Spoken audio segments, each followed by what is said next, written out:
Hey now everybody, this is Professor Island and this is a discussion of how to compose a research paper. If you go to your main page on englit.org and you hit the second item on the right hand side, the paper format and test instruction page, you find yourself staring at a Volkswagen Bug circling. You're on the right page to find how to compose a research paper, which is the first item under organization and structure.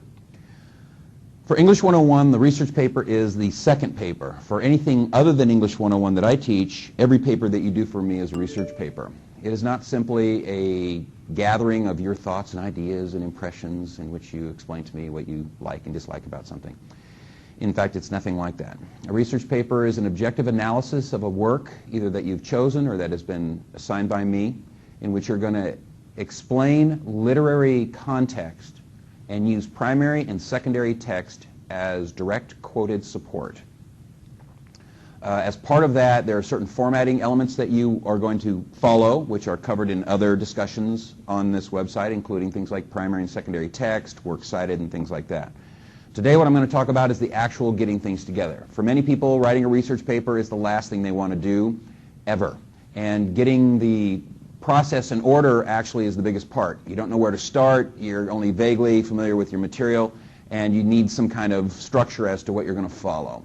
Here's a suggestion as to what to do to go through the process to get you started, to get the ball rolling, because once you get it rolling, it actually becomes easier and easier to do this, and the more you go through this process, you'll find that it's a lot easier to get it done than it is to procrastinate and wait till the last minute, and then try to come up with some fantastical story to me as to why your paper's not done.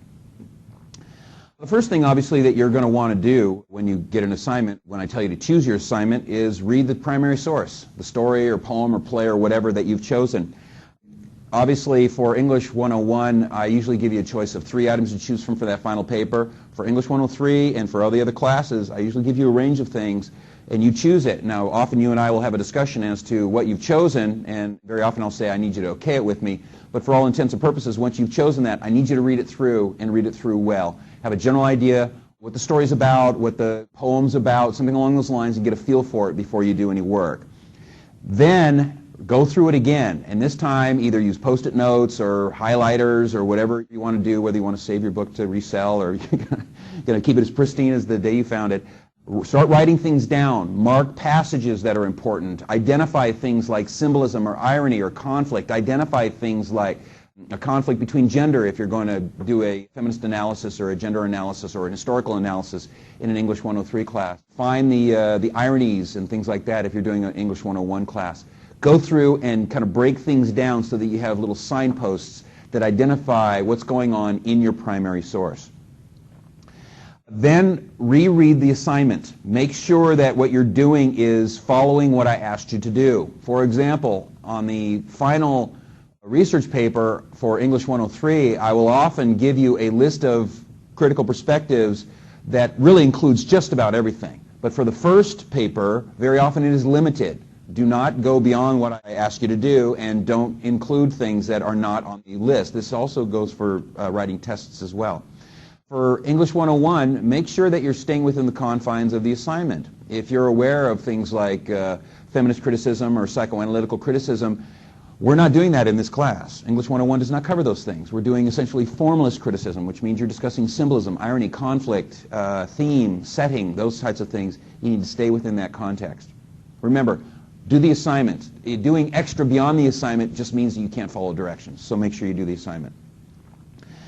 English 101 students will decide on a general strategy as indicated by the assignment, and 103 and above students will focus on the critical approaches. As you're doing that, you want to find out whether or not what you're doing actually fits what you've written down. Sometimes you'll go through and say, you know what, I need to change this, or I could do this in a different way, or you know what, I'm finding more symbolism than I am, irony, whatever.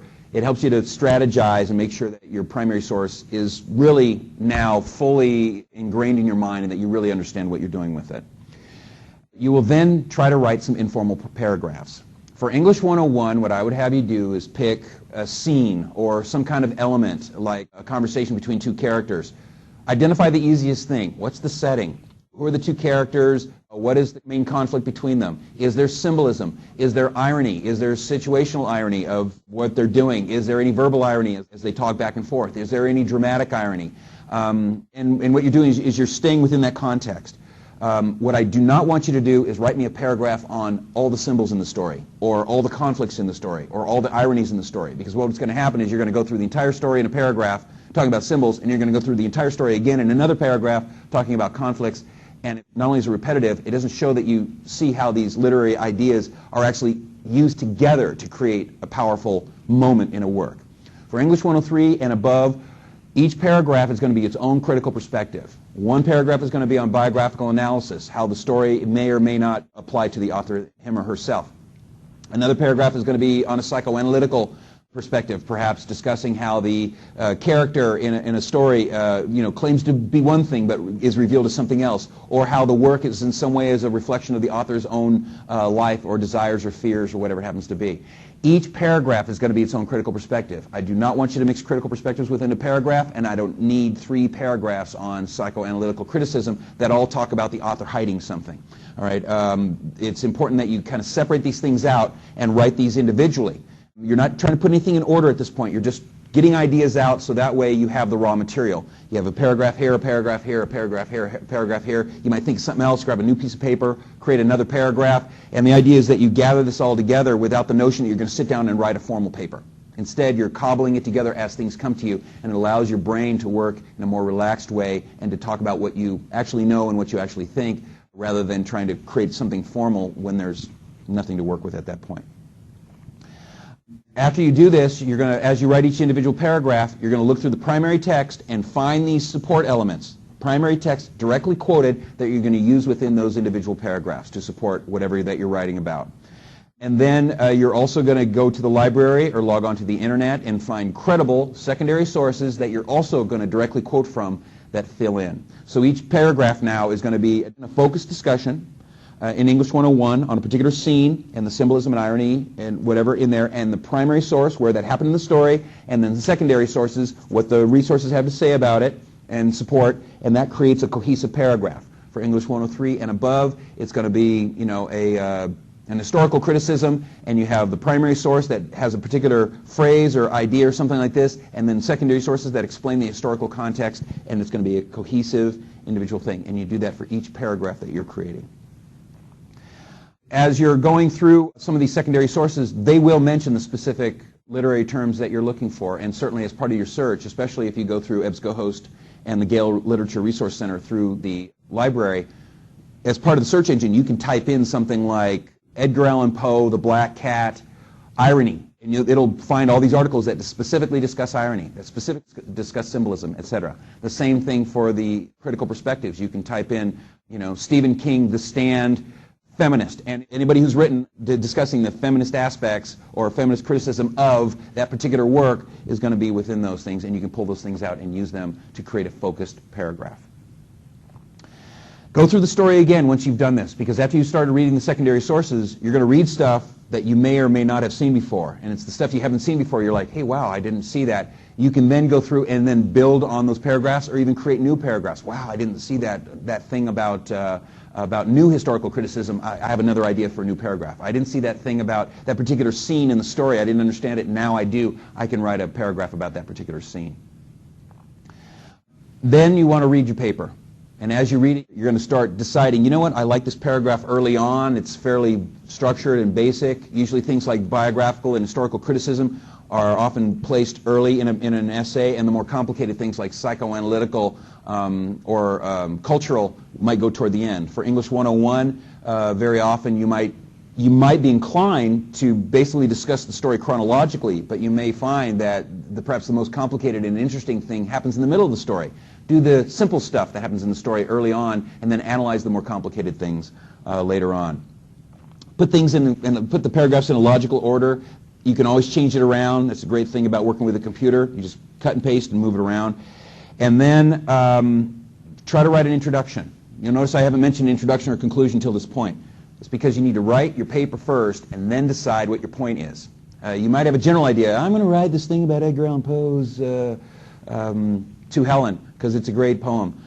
But you really don't know what you have until you actually start putting together the paragraphs. Once you do that, then you can have a theme and say, you know what, now I've read this, I realize I'm talking about loss, or I'm talking about destruction or longing or something. Or when I read The Yellow Wallpaper by Gilman, I realize this is historical, but really it has to do with a woman's place in society. So now I have a theme, and that helps you write your thesis statement, and it also helps you write your conclusion. So write your introduction and your conclusion, read the whole thing, and the next thing to do is to find somebody to read it. This is where finding some person in the class that you know, either through email or through chat, or because you're in a classroom, you actually sit near them or sit around them. The idea is that you have somebody who can read it, give you some real feedback. Understand that I'm not going to read your paper in its entirety before I grade it. It's just not going to happen. I can't. There's too many people. But also, the idea is that I need you to go through this process and understand that there's a certain level in which you're using each other, and after a while you're like, you know what, I know what he's looking for, and I know what any English teacher's looking for, and go through that process. I give you feedback on small bits, but you're looking for somebody who can read the whole thing. They're going to read the whole thing, and then they can hopefully give you honest feedback about whether or not it flows, whether or not there's a lot of repetition, whether or not there's anything missing. They might remind you, hey, you know, you didn't use any primary text in this paragraph, or hey, you didn't mention what the critical perspective is here, or hey, you got to label those ironies and those conflicts. And that gives you some feedback. What your brain thinks that you wrote and what you actually wrote sometimes are two different things. Having some feedback is going to be helpful. You can also talk to your tutor if you happen to have one. You can go to the writing cafe, and they will also help you with small bits. But having somebody read the whole thing, that's where having a partner in class or two is going to be helpful.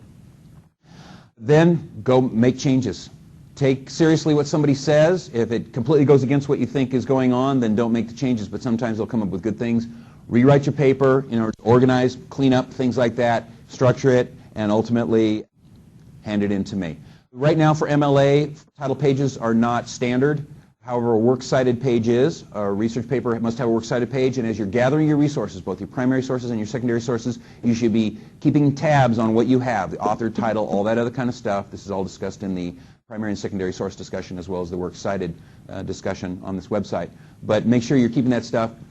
Goes on the back, you hand it in to me, I grade it, and I hand it back. If it's a first paper, meaning the first paper of the semester, you can rewrite it, but if it's the final paper, it's done. So make sure that's the best it can be, and then you turn it in, and it's all done. Keep in mind that the research paper, in some kind of general form, is going to be required for many humanities courses, for a lot of science courses, for most English courses.